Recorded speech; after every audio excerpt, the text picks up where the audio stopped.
Alright, magandang oras mga kababayan, mga kakulinboy. Ang ating bigyan ng reaksyon ngayon ay itong tungkol sa mga sundalong Kurdish o tinatawag na Kurds Rebel Group. Itong mga ano dyan, parang natiwalag na mga tao na walang sariling estado, laging kinatabuyan ng Iran. Kaya napunta sila sa border ng Iran at Iraq at nagkalat sa buong mundo dahil pinipersecute sila. Kapag nalaman na mga aktivista, kinukulong, pinapatay. Kaya ang mga Kurdish ay talagang galit na galit yan sa Iranian regime, itong regime na ito ngayon. Kaya ito yung hinihintay lang nila ang go signal at tulong ng Amerika. Siyempre, tutulong dyan ang Amerika.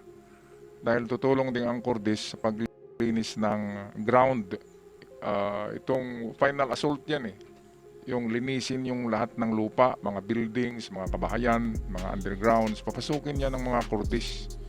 Parang mga daga yan at talagang galit na galit yan sa Iran kasi karamihan ng namatay na protesters sa Iran, di ba? Yung 35,000 na namatay na binaril ni yung napaslang din ngayon ng Israel na leader ng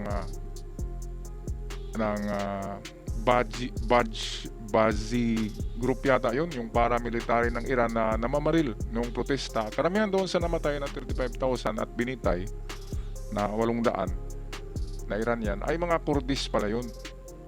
Mga Kurdish descent. Kaya pinagpapatay.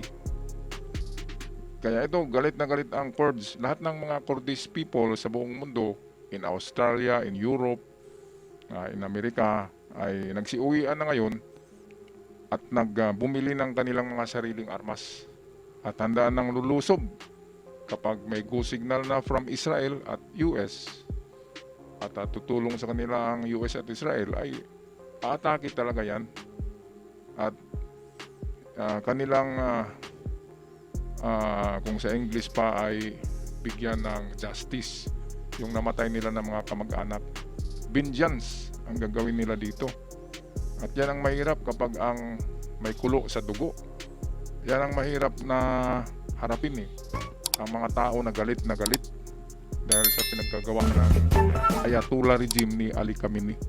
So ito ang ulat courtesy sa atin ng ABC channel.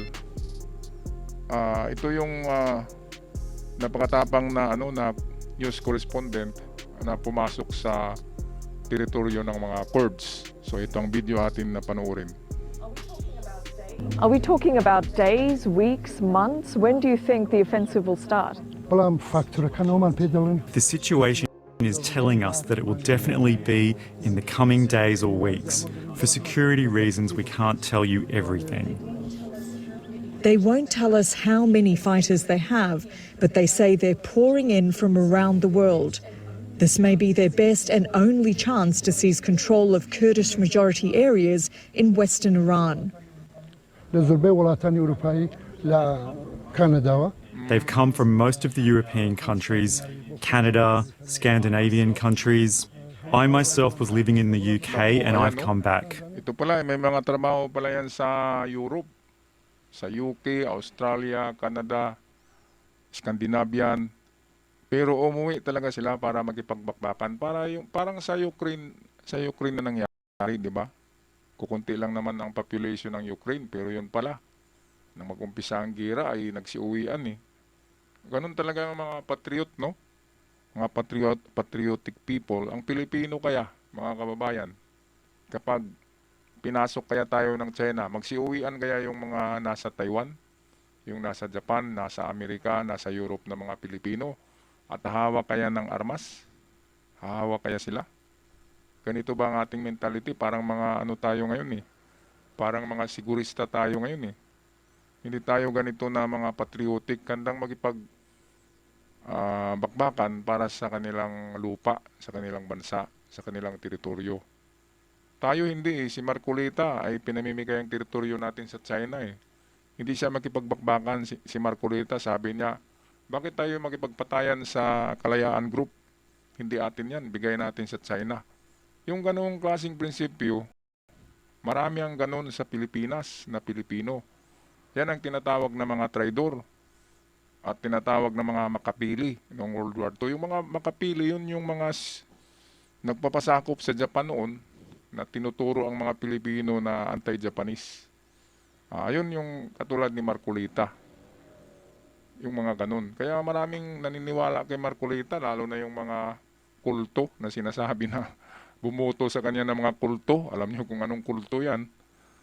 Ay ganun din ang pag-iisip nila na hindi atin ang Kalayaan Group at Spratlys.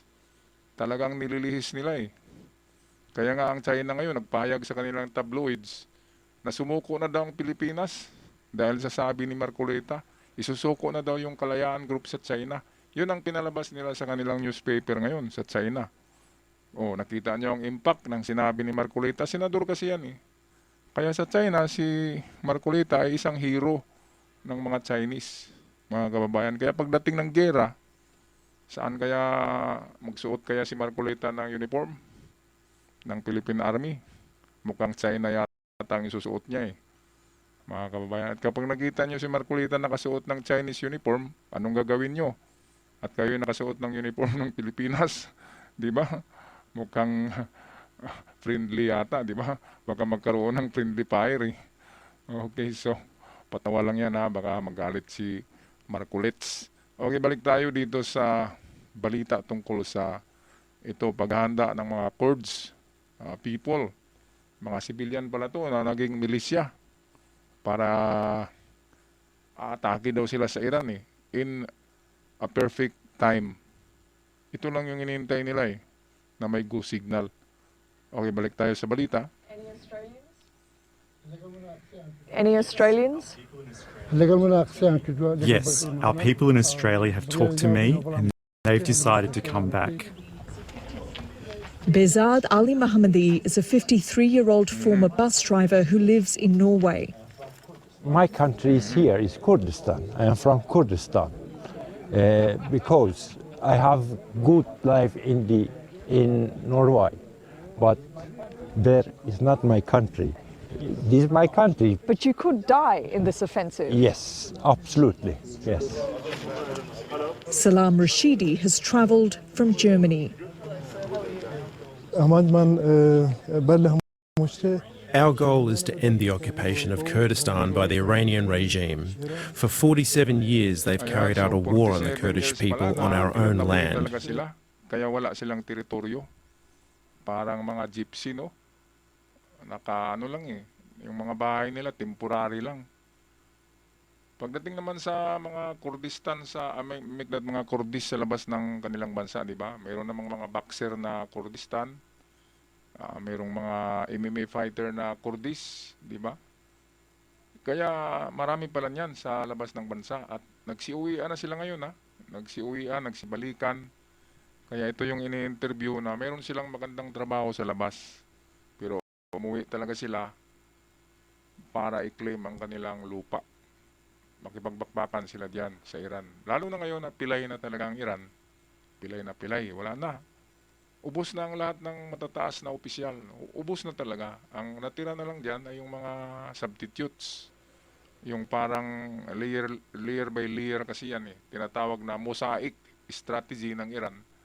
Na kapag namatay yung general ay mayroong hahalili sa kanya substitute na mababang ranggo, at ang mababang ranggo na yan magiging general na naman, at kapag natipok na naman yon ay meron na namang tataas ang ranggo na isa at yun na naman ang magiging commander ng IRGC hanggang sa maubos sila. Yun ang kanilang plano, mga kababayan.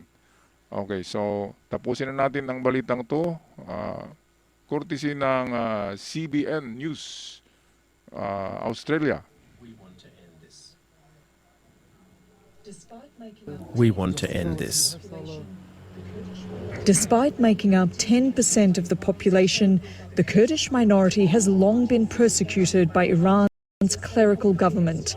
Their political parties have been banned and activists publicly executed. Thousands of bombs have rained down on Kurdish people. Which regime in the world does that to their own people? Which regime would do that if it wasn't an occupying regime?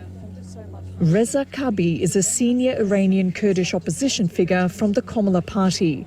He met us at a safe house after multiple so kahit attempts pala on his tong, life.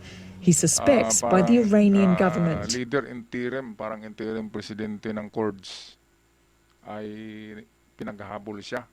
Maraming threat sa kanyang buhay kaya takbo sa bundok. At lahat na yata ng kuweba dyan ay tinitirhan nila eh. Kasi kung titira sila sa mga building o bahay, ay binubomba ng Iran eh. Pero ngayon wala na. Ang Iran talaga ngayon ay pilay na pilay. Wala ng mga commander. Ang mga commander ay tinutulungan na lang yan ng China eh. Tinutulungan na lang ng China kung paano i-operate yung mga missiles. Kasi ang component ng mga missiles na yan ay made in China. Kaya alam ng China i-operate. At ang nag-guide ng kanilang trajectory ng mga missiles na yan ay kontrolado ng satellite ng China. Yun ang nabalitaan ko. Kaya nakikita natin, tumatama yung missiles ng Iran eh. Kasi with the help of China. Ewan ko lang kung anong tinutulong diyan ng Russia, pero ang China ganun din. Ganun pala ang China, tumutulong sa pag-sight or pag-trajectory ng mga missiles at pag-control kung saan to ipatama. Ay nako mga kababayan, talagang nasa brink of the World War III na tayo eh. Nasa 70% na ang gira na involve ang mga bansa.